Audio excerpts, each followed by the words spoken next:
Okay, it's going to be another top 10 matches of the decade video. The next promotion I'm doing is NXT. A lot of you guys are probably more familiar with NXT than me. I'm someone that would, if I'm subscribed to the WWE Network, I'll watch the pay-per-views occasionally. But I'm sure a lot of you guys are more well-rounded in terms of following the NXT product. But, I will admit this just from the outside looking in. When I look at the second half of this decade, I really believe that NXT's delivered the best wrestling content as far as wrestling matches go. I mean, they've been on fire the second half of this decade. I mean, really, I haven't seen, since NXT's been around, I think they've really hurting Ring of Honor, PWG, some of the bigger indie companies.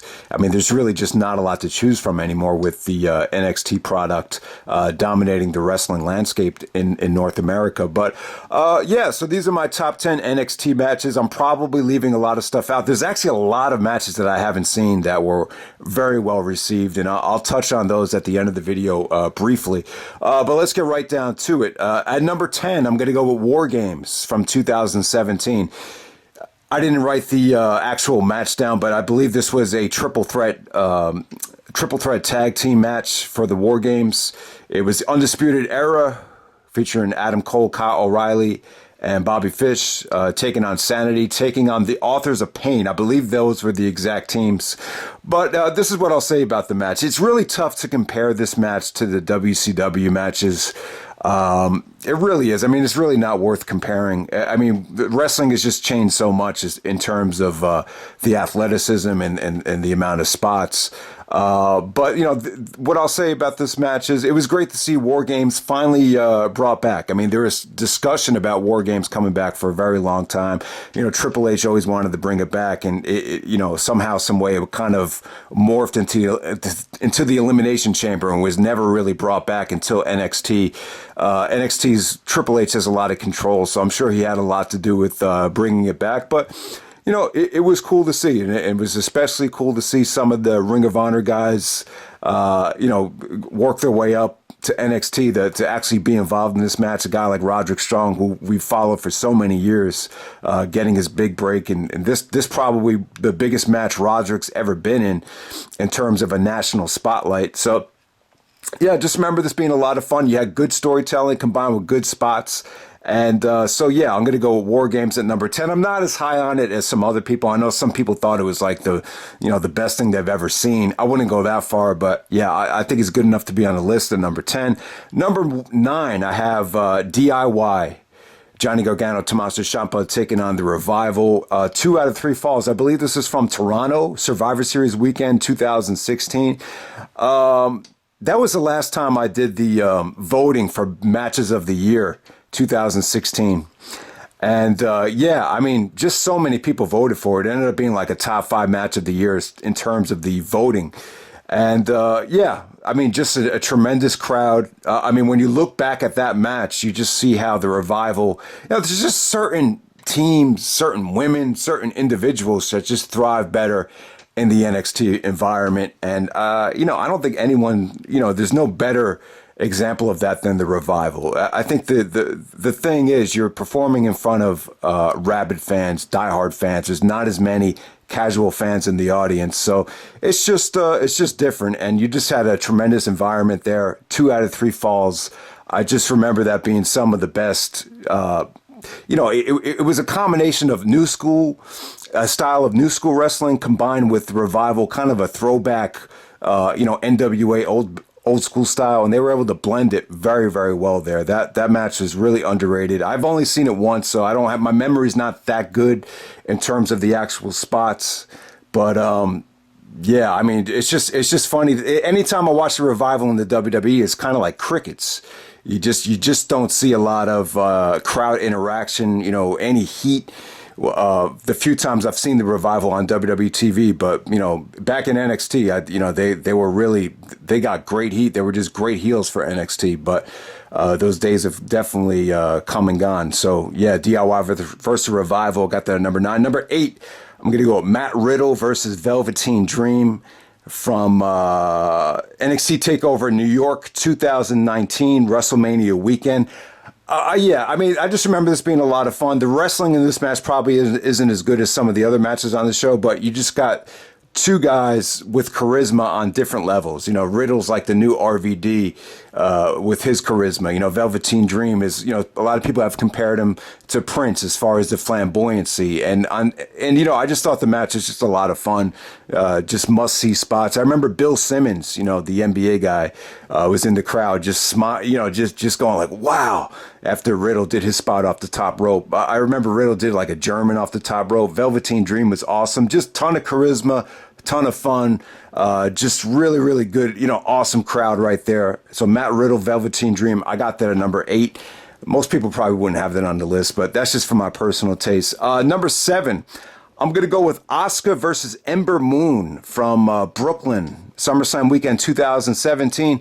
Yeah, you know, I just remember the Asuka title defenses just being awesome, man. I just remember that she really made the championship credible. You know, she had to follow in very tough footsteps with, you know, Bayley, Sasha Banks, but she was able to really carry the ball. And I thought Asuka was a great women's champion. She's another one that, you know, I don't think, you know, her level didn't really transfer onto the main roster. But still, man, I just remember her and Ember Moon just you know, stole the show from SummerSlam weekend that year. Yeah, that might have been the best match from that whole weekend with Asuka and Ember Moon. You know, it just got to a point where Asuka's championship, you know, felt just as credible as any other championship on that roster. So yeah, Asuka, Ember Moon, I got that at number 7. Number 6, gonna go with Tyler Bate versus Pete Dunne from Chicago. I believe this was 2017, Chicago. NXT TakeOver Chicago. You know, our backlash, I think it was Backlash weekend, 2017, the spring. And, you know, for the UK championship right here, you know, what can I say about this match other than that? It just felt like a fight. It was just a vicious fight. Very, very, I don't know if it got bloody, but I just remember just being just amazing in terms of the, it was probably the one match that NXT produced, or even the WWE produced, this whole, you know, maybe the only other match that could compare to it is Cena versus Brock from Extreme Rules, where the match just felt like an actual fight, and the crowd was just going crazy. I remember the strikes were incredible here. Both guys just putting it all on the line for the United Kingdom Championship in Chicago right there. So I got Tyler Bate versus Pete Dunne. Probably the most pleasant surprise on this list. I got that at number 6. Number 5, I got Andrade Cien Almas defending his NXT Championship versus Johnny Gargano from NXT TakeOver Philadelphia. I believe this was Royal Rumble weekend 2018. Yeah, you know, that was a good weekend for the WWE. You know, the last time they had gone to Philly for the Royal Rumble, it was kind of a disaster. I think they had back-to-back Royal Rumbles in Philadelphia with Batista winning and then Roman Reigns winning. And that weekend was very well received. You have Nakamura winning the Rumble, and then NXT TakeOver. They produced what many people call the 5-star match. You know, what I remember about that match is just Johnny Gargano being as over as anyone I ever remember. I just remember the whole crowd was just behind him every step of the way, and Almas had like no support at all. But you know, you just had great interference as well from you know, Cien Almas's manager or little valet, and then you had Johnny Gargano with Candice LeRae coming out to help him. So you just had great drama. It was a roller coaster ride of a match. It was a throwback to the old school days where the babyface was like extremely over. You didn't have a split crowd. And, you know, that's the thing I remember about that match. And it just kind of hit me like how far Johnny Gargano had come, you know, to see that many people behind him. So, and yeah, Almas at the time was a great heel, man. He really shocked me. I didn't even know who he was until he won the NXT championship. So yeah, man, that match is awesome. I think Meltzer gave it 5 stars. I think a lot of people, you know, gave it a 5-star rating. So, so definitely that'll be at number 5. At number 4, I got Adam Cole versus Ricochet. NXT TakeOver Brooklyn 2018. Watching this match, I just said to myself, "Wow, man, this is just great." We have seen Adam Cole, in Ring of Honor for so many years. People have called him bland. You have Ricochet, making his way in Evolve, Dragon Gate USA. You even saw him in New Japan. And I just know one thing I noticed about this match is, both guys just got so much better, and they're wrestling in front of such a hot crowd. Just the sequences were just awesome here. You just notice how good Cole looked compared to his ROH days. And both guys just much more seasoned on the mic, much more seasoned in the ring. You just saw everything coming together for both guys here. I just thought it was just an awesome match. Really, for my personal taste, it really just stole the show that whole weekend. And both guys would just go on to accomplish a lot more than I think we expected. Both guys still have a lot to prove. They still have a long way to go. But that match right there just kind of let me know, Cole and Ricochet are going to be just fine. They're really, the chemistry was just on a level that I just didn't expect. If we go back to 2012, 2013, you just didn't think both of these guys could get to that level, and they did. Number 3, I'm going to go with Johnny Gargano taking on Adam Cole. NXT TakeOver New York 2019, 2 out of 3 falls.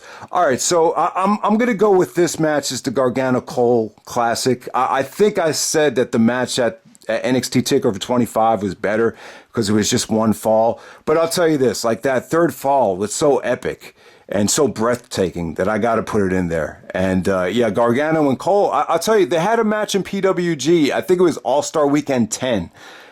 2013, they main evented, and I watched that match recently because I was going through some nominations for best PWG match of the decade. And when you watch that match, you just notice how far they've come. They just didn't create the magic that they created here. Here they just created magic. Both guys are just in so much better shape now. They're just so much technically advanced now. And like I said, guys, probably the best near falls we've seen ever in pro wrestling right there. I mean, the near falls and just the way the match was executed in terms of the booking and in terms of the structure in the match. It doesn't really get any better than that last fall that Gargano and Cole had at New York. NXT TakeOver 2019, New York. That's Johnny Gargano, Adam Cole. I believe that was from the Barclays Center. So, great stuff there. Number 2, I'm going to go with Shinsuke Nakamura taking on Sami Zayn, NXT TakeOver Dallas 2016. This is like a New Japan Ring of Honor dream match right here. So if Sami Zayn didn't leave to go to the WWE so soon, Zayn was in the developmental system a lot quicker than a lot of other guys. I mean, he really beat a lot of guys to the punch, including Kevin Steen and Adam Cole. So, if El Generico had stayed in Ring of Honor, we probably would have got to see Nakamura and Generico in Ring of Honor 2015 when they started working with New Japan. Definitely, we probably would have seen that. But we didn't get to see it until NXT, where El Generico is repackaged as Sami Zayn. I have to say, I prefer Sami Zayn as a face. I just think the matches are a lot better. I just think it fits his... don't get me wrong. I think Sami has a great personality. I think he's proven that his personality can be...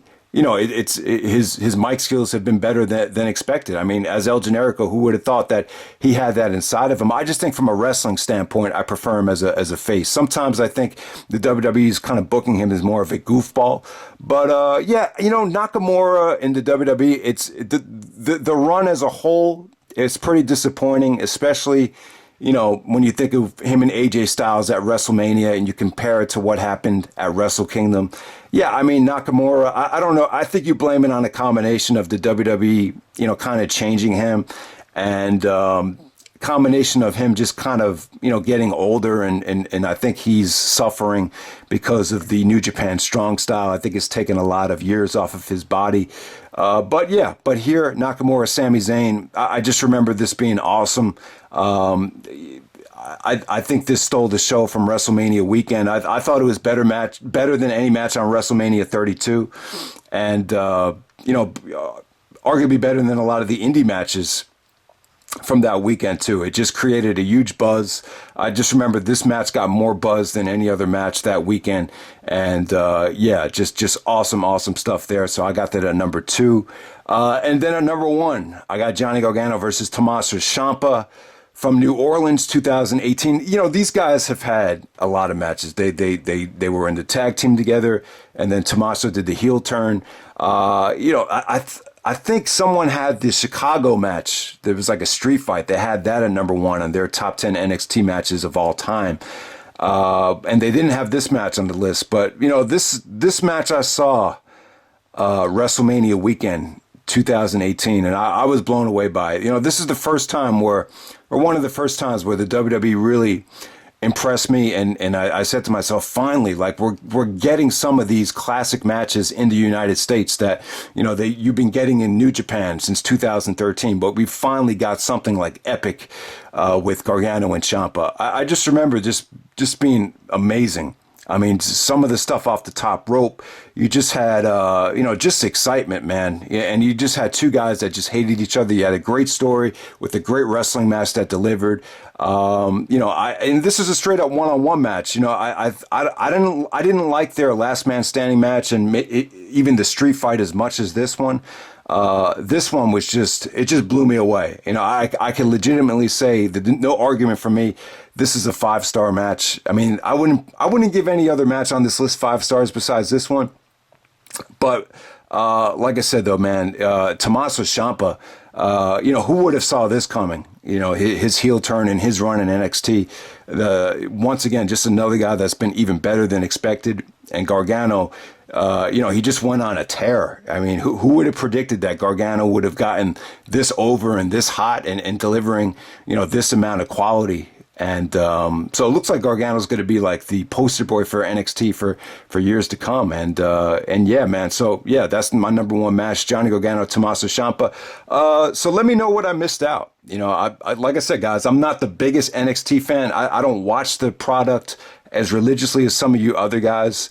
But I know there's matches that I missed. I missed Sasha and Bayley from Brooklyn. I've never seen that match, but, you know, I've heard really good things about it. Sami Zayn versus Pac from the early days of NXT. I heard that was an amazing match. I think even Cesaro versus Sami Zayn was this, or maybe Cesaro versus Pac.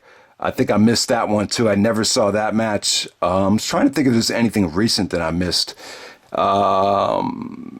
Johnny Gargano versus Ricochet from Phoenix. That's another match that probably could have been on here. But man, I'll tell you, man, it's tough, man. I don't think any of Bobby Roode's matches should be on the list. I'm trying to think of any. Even Samoa Joe's matches. Joe in the WWE, you know, it's been okay, but you know, Joe hasn't had anything that has blown my mind to the days where he was back in his prime. But yeah, that's pretty much it, guys. That's NXT, and I'm out. All right.